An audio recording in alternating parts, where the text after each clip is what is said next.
Hello everyone. Welcome to the channel, The Formula for Success and Wealth, where you learn how to build wealth and live wisely. Once you hit your 40s, you start to realize how time is a limited resource, so let's get straight to it. The first thing that truly hit me was how everything depends on health. A close friend of mine and my wife passed away a few years ago from cancer. She was only 37. If you're watching this and you're healthy, you're already experiencing something amazing. Everything else, money, recognition, material possessions, are just extras. Take care of your body. It's the only one you've got, and once it's gone, that's it. Real wealth begins with health. Next thing I noticed is that good sleep works. Like magic. Many of life's issues feel lighter after a decent night of rest. When I'm sleep deprived, I struggle at work, lose patience with my wife, and fail to keep it together around my kids. But with enough rest, my entire mood and energy shift. Without sleep, adults start acting like cranky toddlers. Another thing I came to value is water. Nothing beats it. Forget those trending drinks like Logan Paul's Prime. Plain water still reigns supreme. It's good for your body, reliable, and best of all, free. I honestly believe water is the drink of the wise. Something else I picked up is the importance of saying no more often. Life is a series of choices. Who you spend time with, what you dedicate your energy to, the events you attend. To live better, you need to decline more than you accept. Being selective matters. Just because someone makes a request doesn't mean you owe them a yes. To do more, you need fewer distractions. Your time is valuable. Be thoughtful about where and with whom you spend it. Saying no doesn't have to come off rude, which brings me to another point. I realized you can always choose to be polite. Turning down a request doesn't need to sound harsh. It's possible to be assertive and kind at the same time. I believe in being organized but not superior.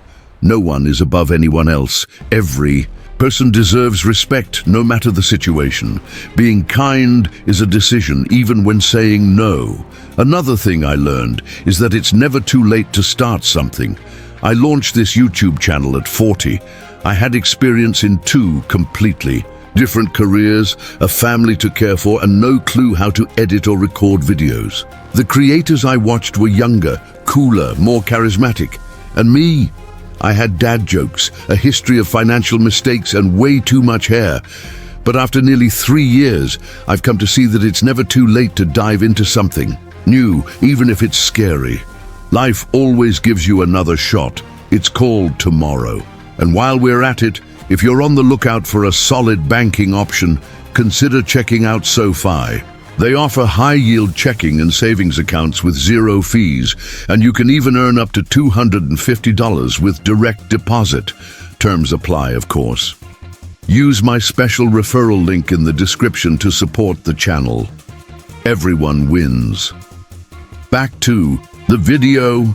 Another realization: discomfort can be a good sign. When I was younger, I thought feeling uncomfortable meant I was heading in the wrong direction, but now I know it's usually the opposite. It's when I feel uneasy that real growth happens. Achieving meaningful goals often comes with some pain, and when that discomfort is met with consistency, progress speeds up.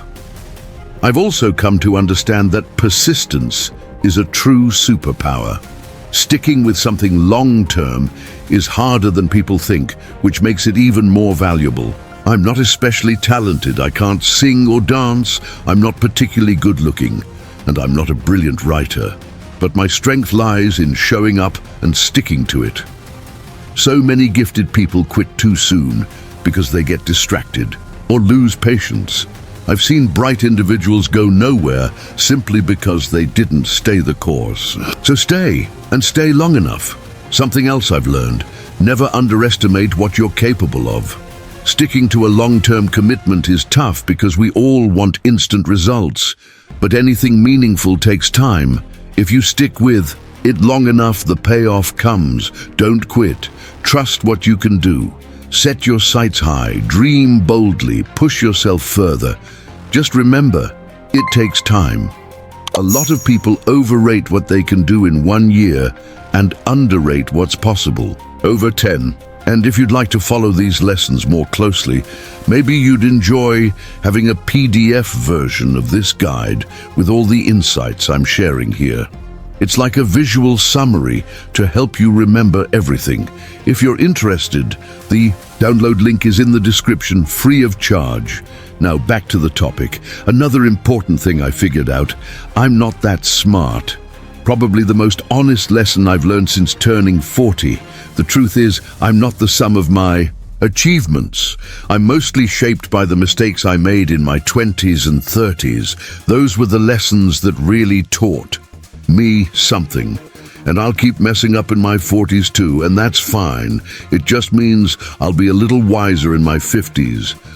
I've also realized that I care far less about what others think now. I go for long walks in the park during the afternoon, without worrying if someone's judging me, like an old man just strolling along. A decade ago, I was obsessed with how others saw me. These days, it doesn't cross my mind. I sit under trees, watch the sky, let my mind wander, and I honestly don't care what passers-by might be thinking, because the truth is, nobody's actually paying attention. Over time, I've learned how pointless it is to try and impress people. I used to feel the urge to show where I studied, what I did, how much I earned. Now I realize how silly that was. The focus should have been on adding value, on offering something meaningful to others. It's never about me. People only begin to care about you when they see you genuinely care about them. Another shift in mindset was letting go of blame. Pointing fingers for my problems never helped. No one's out to sabotage me. I'm the only one who can really get in my own way if I keep thinking like that. Along with this, I accepted that no one is coming to save me. Just like I can't blame others, I also can't expect them to fix my problems. They're mine, and so is the responsibility. If I'm out of shape, it's not my trainer's job to give me abs. If I retire broke, it's not the government's duty to bail me out. It's all on me, and that's where the responsibility ends. I learned that my energy should go only toward what I can control. Watching my video stats or my investments performance and then complaining about how, sure. Here is the rephrased version of your text in English, keeping the original size and context without sounding like plagiarism, without using AI cliches, summaries, personal opinions, or moral lessons. Dwelling on things when they're not going well is a waste of time. What I can actually do is focus on creating content that delivers as much value as possible and keep investing regularly, allowing time to play its role. More than possessions, what truly stays with us are memories. Objects come and go, and often we forget what we once owned. I can't even remember what car I drove 15 years ago or why that jacket seemed so important. But that family trip, that sticks with me. When faced with choosing between a material possession or a moment that will stay with me forever, I now always go for the experience. I also came to understand that marriage isn't about splitting things equally. It's not giving 50% and expecting the other person to give the other half. It's about both sides committing fully without calculating returns. My idea of a soulmate has changed too. When I was younger, I believed in finding that one perfect person, like in the movies. But now I realize that kind of bond is something that's built with effort, dedication, and sometimes facing tough times together. It's not about finding someone flawless, but about growing as a team. The relationship we have with our parents also needs to evolve. Everyone changes, us and them. The dynamic we had at age 10 with parents in their 30s is nothing like what we experience at 40 with parents now in their 70s. Adapting to this shift is essential if we want to maintain a healthy connection. Another thing I've learned is that Clinging to the past serves no purpose. Obsessing over what could have been blinds us to what can still be. Sure, I could have done things differently, but there's no way to alter what's already happened. What matters is closing each chapter of life in a meaningful way so I can move forward. That doesn't mean ignoring the future, it means appreciating the present. The best time is now. I can't undo the past or foresee the future, but I can fully experience what's happening now. And when I focus on the present, I find peace. I also noticed how fast childhood slips by. Feels like just yesterday my kids were 2 and 5. Now they're already 7 and 10. The moments when they burst into my office aren't distractions, they're chances to be present. We adults think we're the wise ones, but it's the kids who see everything with fresh eyes. To them, everything is still new. We stopped noticing the new a long time ago. I discovered that curiosity is actually a sign of wisdom. I used to think the wise were the ones who had all the answers and always spoke with authority. But now I understand the wisest people are those who ask the best questions and listen the most. That's why I want to keep a curious mindset. There's still so much to learn, and the best way to keep growing is to keep asking. And that goes hand in hand with the freedom to change your mind. I used to think sticking to one opinion forever was a sign of maturity. But now, in my 40s, I've come to see that changing your perspective when new information comes along is actually one of the smartest things you can do. Nobody has all the fact as all the time, so re-evaluating your views is not just natural, it's necessary. Another lesson I've embraced is how closely happiness is tied to expectations. Disappointment often comes from the gap between what we hoped would happen and what actually did. Adjusting expectations is often the most effective way to feel content with what you already have. I didn't get the views I wanted because I expected more people to watch. That doesn't mean I should give up on having goals, since aiming for something is important. But if I want to stay emotionally steady, I need to manage what I expect from different situations. Wealth isn't an objective concept. It's always relative, especially when compared to those around us. Over time, I came to see that success is incredibly personal. When I was younger, I thought success meant money, fame, power, and recognition. But now I understand that everyone has a unique journey, so the meaning of success should be different for each individual. And that's perfectly okay. On that same note, I realized I should never let anyone dictate what I should or shouldn't do. If you give people an opening, many will gladly tell you how to live your life, what to avoid, and why you should listen to their advice. But this life is yours, and no one else is responsible for it. You're the lead character. It's you who decides. It's essential to remember this and not allow others to take the wheel. Something else that became clear to me is that there's no such thing as good debt. I've had every kind: credit cards, furniture financing, student loans, car payments, a mortgage. Each had its reason, but they all shared the same outcome. None of them were truly worth it. Debt always puts the borrower at a disadvantage, giving power to the lender, and that's never a good deal. I also saw that simplicity is underrated. Letting things flow is often more effective than complicating everything. Instead of craving some fancy dessert with whipped cream, syrup, sprinkles, and 5 flavors, I'm happy with plain vanilla. Instead of trying to predict the future with 45 different investment funds, I went with one index fund. It does what it's supposed to. It's easy to understand, and it saves me time and mental effort. I came to the conclusion that money and wealth aren't the same thing. There are plenty of people earning big who aren't rich. Real wealth is being at peace with your life, having solid relationships, knowing what you truly want. Money is just a means to an end, nothing more. I've also learned that having a buffer brings peace of mind. Keeping some cash sitting in your checking account isn't a problem. I like knowing I have accessible money. It smooths over the surprises, covers my mistakes, and most importantly, gives me a sense of calm.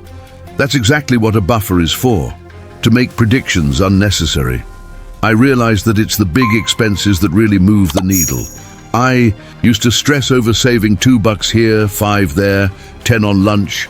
But in the end, it's the larger costs, housing, cars, investment fees, that actually matter. Once I got those under control, the little expenses had very little impact. I came to understand that generally, you get what you pay for. If a shirt costs $5, chances are it won't last. That doesn't mean you need to spend thousands on luxury brands, but you shouldn't expect lasting quality from the cheapest option either. There's a balance, and investing in good quality is worth it if you want something that endures. Learning to be alone is also essential. A lot of humanity's issues stem from the inability to just sit quietly in a room, alone, without distractions. Solitude can be intimidating. It forces you to face yourself, with no one else to blame. But that's where transformation begins. Embracing it is key. I also recognize that taking breaks is necessary. Being on all the time isn't just exhausting, it's unproductive. Lin-Manuel Miranda came up with Hamilton not locked in an office, but relaxing by the pool. The best ideas often come when we give our minds some room to breathe. Yes, taking breaks is essential.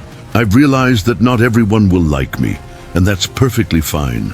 Some people simply won't connect with who I am, and no behavior or phrase will change that. In a way, that's freeing. It means there's no need to spend time trying to win over those who don't relate to me.